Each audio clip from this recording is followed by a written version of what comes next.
பழைய அன்னம் ஏதாவது கொடு. பழைய அன்னம் எல்லாம் இல்லை. தளிகை செய்தால்தான் உங்களுக்கே போஜனம்.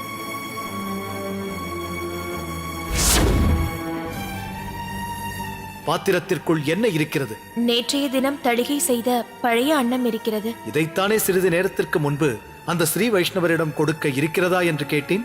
வருவோர் போவோருக்கெல்லாம் அன்னம் அளிக்க நம்மகம் என்ன சத்திரமா?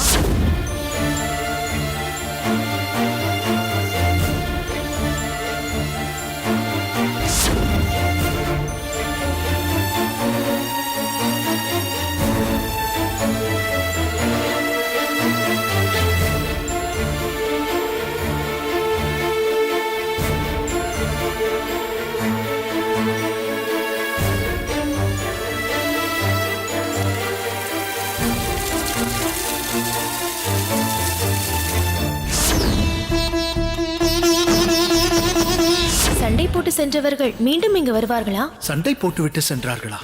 யார் யாருடன் சண்டை போட்டார்கள்? தவறு என் மீது இல்லை சுவாமி, எல்லாம் அந்த விஜயாவால் வந்தது. பெரியோர்களை தூக்கி எறிந்து பேசுவதும் கடிந்து கொள்வதும் சண்டை போடுவதும். முன்பெல்லாம் நீ இப்படி இருந்ததில்லை. எதனால் வந்தது இந்த மாற்றம்? உங்களுக்கு உங்கள் ஆச்சாரியர் முக்கியம் என்றால் எனக்கு என் ஆச்சாரம்தான் முக்கியம்.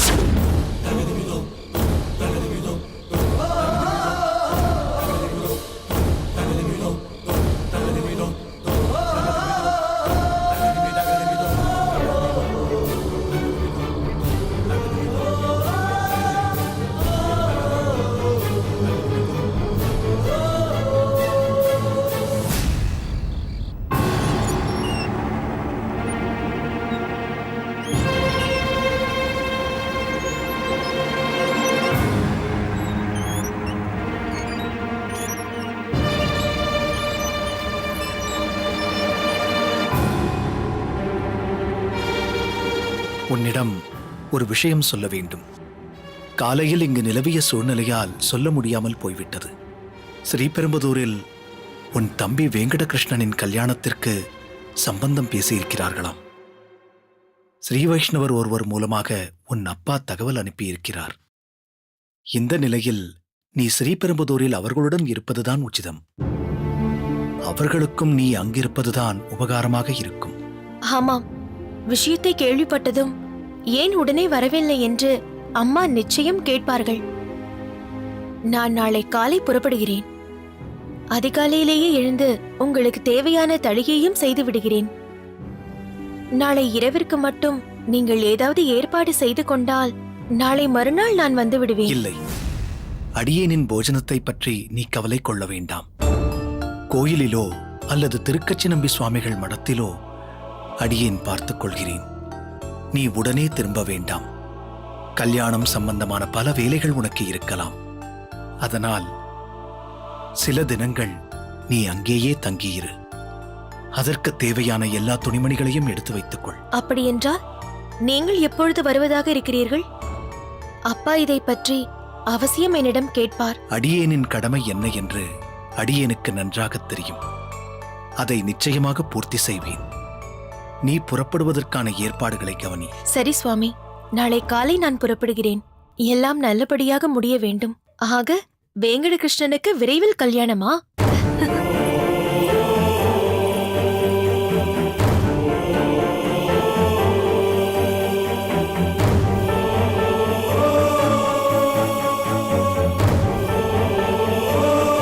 வரதனுக்கு அர்ப்பணம். இத்தனை விரைவாக இந்த கல்யாண சம்பந்தம் ஏற்படும் என்று நான் சிறிதும் எதிர்பார்க்கவில்லை. எல்லாம் அவன் சித்தம். பொதுவாக நாம் நினைக்கின்றோம். எல்லாமே நாம் நினைத்து அது நடைபெற்றதும் நம்மால் தான் நடைபெற்றது என்று. ஆனால் எல்லாமே பரந்தாமன் தீர்மானத்தின்படிதான் நடக்கிறது. நீங்கள் சொல்வது முற்றிலும் உண்மை. எப்படியோ இந்த கல்யாணம் நல்லபடியாக நடக்க வேண்டும். இதை தஞ்சாவிற்கு உடனடியாக தெரிவிக்க வேண்டும். எல்லாம் எனக்கு தெரிந்து விட்டது.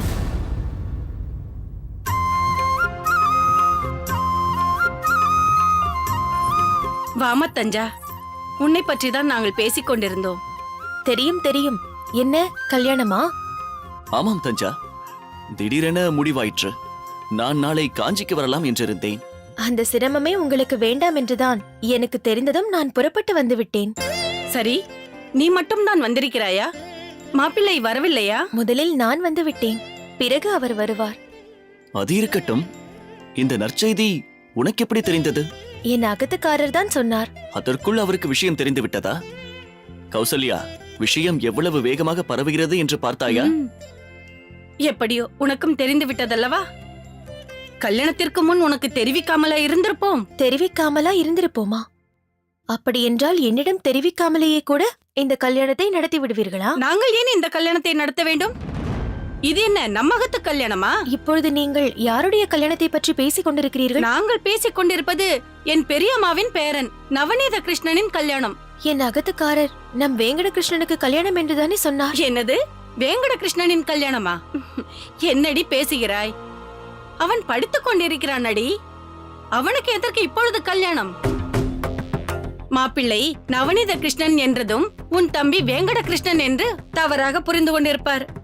இல்லை அம்மா, அவர் தவறாக புரிந்து கொள்ளவில்லை. நன்றாக புரிந்து கொண்டுதான் என்னை இங்கு அனுப்பி வைத்திருக்கிறார். நான் மீண்டும் காஞ்சிக்கு திரும்பி வந்துவிடக் கூடாது என்பதற்காகத்தான் கையோடு துணிமணிகளை எடுத்து செல் என்று கூறியிருக்கிறார். என்ன தஞ்சா இப்படி உளறுகிறாய்? உனக்கு என்ன புத்தி மழுங்கி விட்டதா? முதலில் நீ இங்கிருந்து புறப்படு. இல்லை அப்பா, நான் இனி காஞ்சிக்கு போகப் போவதில்லை.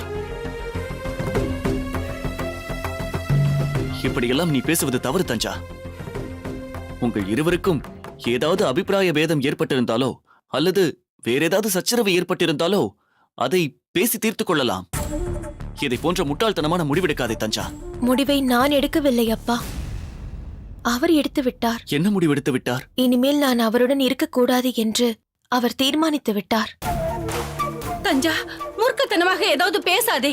அம்மா, எங்களுக்குள் 1000 அபிப்பிராய பேதங்கள் இருந்தாலும் அவர் உள்ள குறிப்பை தெளிவாக தெரிந்து வைத்திருப்பவள் நான். அவர் இப்படி தெரியாமலோ அல்லது சரியாக காதில் வாங்கிக் கொள்ளாமலோ பேசுபவர் கிடையாது. நான் இனி அங்கு இருக்கக்கூடாது என்று முடிவு செய்த பின்புதான் அவர் செயல்பட்டிருக்கிறார். அவருடைய எண்ணம் என்ன என்பது இங்கு வந்த பிறகு இப்பொழுதுதான் எனக்கு புரிகிறது. ஏதோ ஒரு வேகத்தில் உன்னை அனுப்பி வைத்திருக்கலாம், அதற்காக. இல்லை அம்மா, இது ஒரு வேகத்தில் அவர் எடுத்த முடிவு இல்லை. பல நாட்கள் சிந்தித்து அலசி ஆராய்ந்து எடுத்த முடிவாகத்தான் எனக்கு தோன்றுகிறது. தஞ்சா, இதனால் ஏற்பட போகும் விளைவுகளை பற்றி நீ புரியாமல் பேசுகிறாய். இல்லை அம்மா, நன்றாக புரிந்துதான் பேசிக் கொண்டிருக்கிறேன். இதுநாள் வரை அவரை என் அகத்துக்காரராக மட்டும்தான் பார்த்து கொண்டிருந்தேன். இப்பொழுதுதான் அந்த வட்டத்தின் வெளியே வந்து அவரை ஒரு ஸ்ரீ வைஷ்ணவராக, ஒரு சிரேஷ்டராக, சம்பிரதாயத்தின் காப்பாளனாக, மகோன்னதமான புருஷராக பார்க்கிறேன். இப்பொழுதுதான் எனக்குள் ஒரு தெளிவு பிறந்துள்ளது. நான் அவருடன் இல்லாமல் இருப்பதுதான் நான் அவருக்கு ஆற்றும் மிகப்பெரிய தொண்டாக இருக்கும். அதுதான் அவருக்கும் நல்லது, நாட்டுக்கும் நல்லது. தஞ்சா, நீ ஏதோ குழப்பத்தில் பேசுகிறாய். நாளை நான் உன்னுடன் வருகிறேன். அவரிடம் நான் பேசுகிறேன். அம்மா, அப்பா, நான் மிகவும் தெளிவாகத்தான் பேசிக் கொண்டிருக்கிறேன். எவ்வித சுயநலமும் இல்லாமல் தான் பேசிக் கொண்டிருக்கிறேன். உண்மையை சொல்ல வேண்டுமென்றால் இப்பொழுது நான் உங்கள் மகளாக பேசவில்லை, ஒரு உயர்ந்த சிரேஷ்டரின் பாரியாளாக பேசுகிறேன். அவர் மூலம் சம்பிரதாயத்திற்கு பல நல்லது நடக்க இருக்கிறது. அது என்னால் தடைப்பட்டு போக வேண்டாம். அது நடைபெற வேண்டுமென்றால் நான் விலகி இருப்பதுதான் நல்லது. இதை நான் வருந்தியோ வேதனைப்பட்டோ சொல்லவில்லை, பரிபூரண சம்மதத்துடன் தான் சொல்கிறேன். இப்பொழுதும் நான் அவரை புரிந்து கொள்ளவில்லை என்றால் இத்தனை காலம் அவருடன் வாழ்ந்ததற்கே அர்த்தமில்லாமல் போய்விடும். அவர் எடுத்திருக்கும் முடிவுதான் சரி. அதை உணர்ந்து அதற்கு கட்டுப்பட்டு இருப்பதுதான் என் கடமை, தர்மம், நியாயம் எல்லாமே. இனி அவருடைய தர்மம் எதுவென்று வரதன் தீர்மானிக்கின்றாரோ அதையே அவர் ஏற்றுக்கொள்ளட்டும்.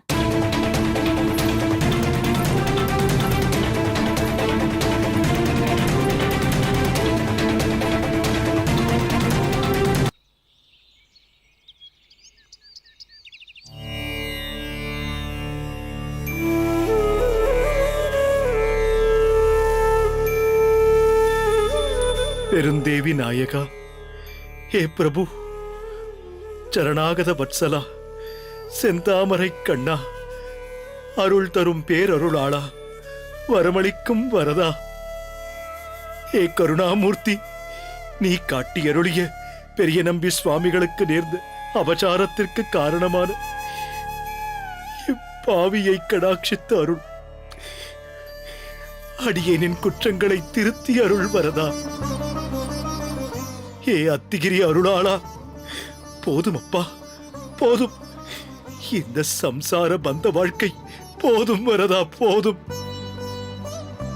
தொழுதெழும் தொண்டர்களின் பிறவிப்பிணி ஒழித்து அமரர்கள் துதிபாடும் பெரும் விசும்பாம் பரமபதம் அருளும் பேரருளாளா, தாயே தந்தை என்றும் தாரமே கிளை மக்கள் என்றும் நோயே பட்டொழிந்தேன் என்கிறபடி பகவத் பாகவத ஆச்சாரிய சம்பந்தத்துக்கு விலகியிருக்கும்படியான இந்த சம்சார பந்தம் இனி வேண்டாம் வரதா. இனி உன் சன்னதி, உன் சேவை, உன் ஆக்ஞை, உன் இச்சை என்று இருப்பதுதான் அடியேனின் நிலையாக நினைத்து உன்னை நாடி ஓடோடி வந்திருக்கிறேன் வரதா. அடியேனுக்கோர் பதில் உரைப்பீர், இந்த கடையேனுக்கோர் பதில் உரைப்பீர். உன் கட்டளை என்ன வரதா? பதில் சொல் வரதா, பதில் சொல். சொல்கிறேன்.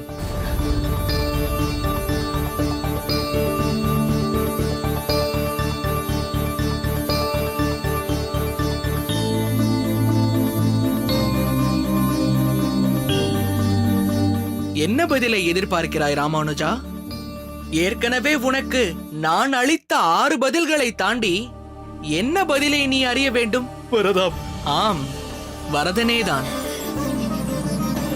ஏ வரதா, ஏ பிரபு, நீர் அடியேனின் முன் பிரத்யட்சமாகி விட்டீரா? அடியேன் தன்யனானேன் பிரபு, தன்யனானேன். கருணாசாகரா, இன்னும் அடியேனை ஏன் சோதித்து விளையாடுகிறாய்? ஆச்சாரியரை தேடி ஸ்ரீரங்கம் ஓடினேன், தரிசித்து உபதேசம் பெற நினைத்தேன். ஆனால் தரிசித்ததோ ஆச்சாரியரின் சரமத் திருமேனியை மட்டும்தான். அரிய குணவானாகிய பெரிய நம்பி சுவாமிகளை அடைந்தும் இன்று பிரிந்து நிற்கிறேனே. உனதிரு சரங்களையே சரணென்று உறுதி பூண்டு உன் முன் நிற்கிறேன். உன்னை ஆச்சாரியனாக எண்ணி சரணடைந்து விட்டேன் வரதா.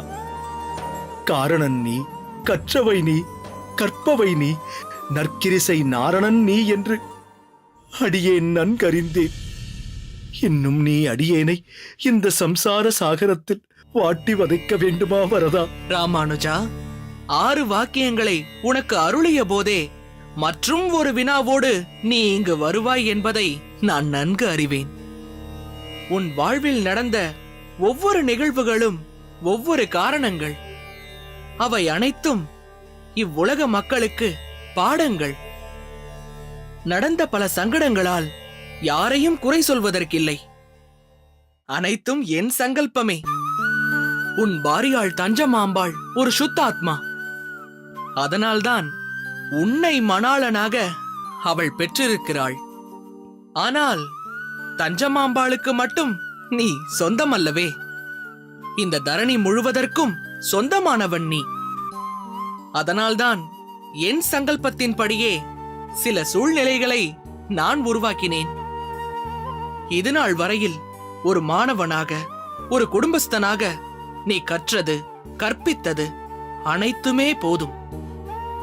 இனி நீ அடுத்த நிலைக்கு, ஒரு உன்னதமான நிலைக்கு உயரப் போகிறாய். நீ விரும்பியதை கேட்டு பெற்றுக்கொள். வேண்டும் வரத்தை தருவதற்காகவே வரதராஜனாக உன்முன் நின்று கொண்டிருக்கிறேன். என்ன வேண்டும் உனக்கு? பகவானே, வரதா, அடியேனுக்கு துரியாசிரமமான சந்நியாசாசிரமத்தை அருள வேண்டும். அதுவே அடியேன் யாசிக்கும் வரம். உன் விருப்பம் அதுவானால் தந்தேன் உனக்கு சந்நியாசாசிரமம். இக்கணமே நீ காஷாயம் தரித்துக்கொள். இனி நீ ஒரு ஊருக்கோ பிரதேசத்திற்கோ, ஏன் ஒரு குறிப்பிட்ட சமூகத்திற்கோ சொந்தமானவன் அல்ல. இந்த ஒட்டுமொத்த பிரபஞ்சத்திற்குமே சொந்தமானவன் நீ. நீ கை கொடுத்து உஜ்ஜீவிக்க வேண்டிய, கரை சேர்க்க வேண்டிய எத்தனையோ ஜீவ ஆத்மாக்கள் காத்து கிடக்கின்றன. நீ ஒரு ஒப்பற்ற ஆச்சாரியனாக ஆக வேண்டும். அதன் மூலமாக ஒரு மலர்ச்சியை, மறுமலர்ச்சியை, ஒரு புரட்சியை நீ உருவாக்க வேண்டும். இதுவரை மறைபொருளாய் உள்ள பகவத் வசனங்களில் உண்மை பொருள் அனைவருக்கும் கிட்டும்படி ஒரு ஏற்றத்தை, ஒரு மாற்றத்தை நீ ஏற்படுத்த வேண்டும். அனைவருக்கும் உகந்த உபாயம், வழி, சரணாகதியே என்ற உன்னத தத்துவம் எங்கும் ஒலிக்கும்படி செய்ய வேண்டும். பிறப்பின் பயனை ஒவ்வொரு ஜீவனும் அடைய வேண்டும். ஆழ்வார் அருளிய பொலிக பொலிகவென்ற சப்தத்தின் பொருள் உன்னால் விளங்க வேண்டும். ஆன்மீக பொக்கிஷத்தை அனைத்து தரப்பு மக்களுக்கும் அருளப் போகின்ற பவிஷ்யத் ஆச்சாரியராக நீ வீற்றிருக்க வேண்டும். இனி நீயே எதிகளுக்கெல்லாம் தலைவன், எதிராஜன். இளையாழ்வானாக இருந்த நீ இனிமேல் எதிராஜ ராமானுஜ முனி என்று என்னால் மொழியப்பட்டு அப்படியே மக்களால் அழைக்கப் பெற்று புகழ் பெறப் போகிறாய். வாழ்க எம் எதிராஜன், பொலிக எம் ராமானுஜன்.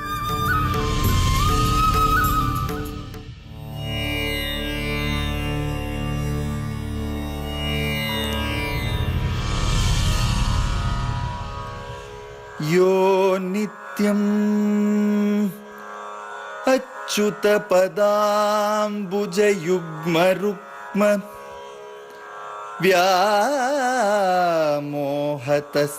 व्यामोहतस्तदितराणि तृणाय मेने अस्मद्गुरोः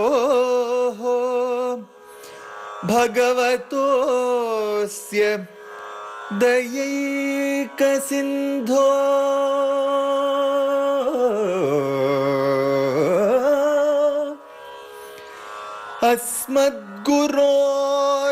अस्मद्गुरोर्भगवतोऽस्य दयैकसिन्धोः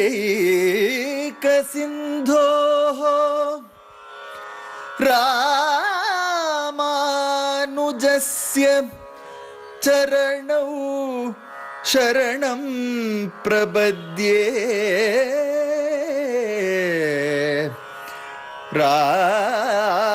रामानुजस्य चरणौ शरणं प्रपद्ये.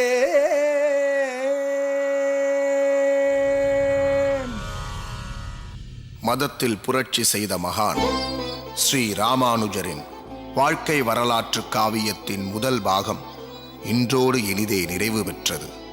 சந்நியாச தர்மத்தை ஏற்று அவர் புரிந்த பல ஆன்மீக சாதனைகளையும் சமுதாய விழிப்புணர்வையும் சீர்திருத்தங்களையும் பகவானுக்கு முன்னால் அனைவரும் சமம் என்ற உயர்ந்த தத்துவத்தையும் இத்தொடரின் இரண்டாம் பாகமாக வெகு விரைவில் உங்களுக்கு வழங்க இருக்கிறோம். வாழ்க ஸ்ரீ ராமானுஜ ஆச்சாரியர், வளர்க அவரின் உயர்ந்த தத்துவம்.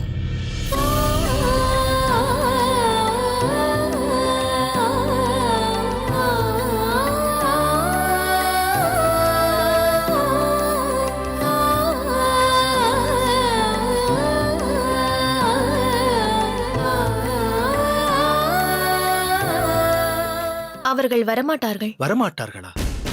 ஏன் வரமாட்டார்கள்? சண்டை போட்டு சென்றவர்கள் மீண்டும் இங்கு வருவார்களா? சண்டை போட்டுவிட்டு சென்றார்களா? யார் யாருடன் சண்டை போட்டார்கள்? தவறு என் மீது இல்லை சுவாமி, எல்லாம் அந்த விஜயாவால் வந்தது. தஞ்சா, உன் வலையில் விழுந்தது சாதாரண மீன் அல்ல, திமிங்கலம் என்று இப்பொழுதுதானே தெரிகிறது. வடிவு, என்ன பேசுகிறாய் நீ?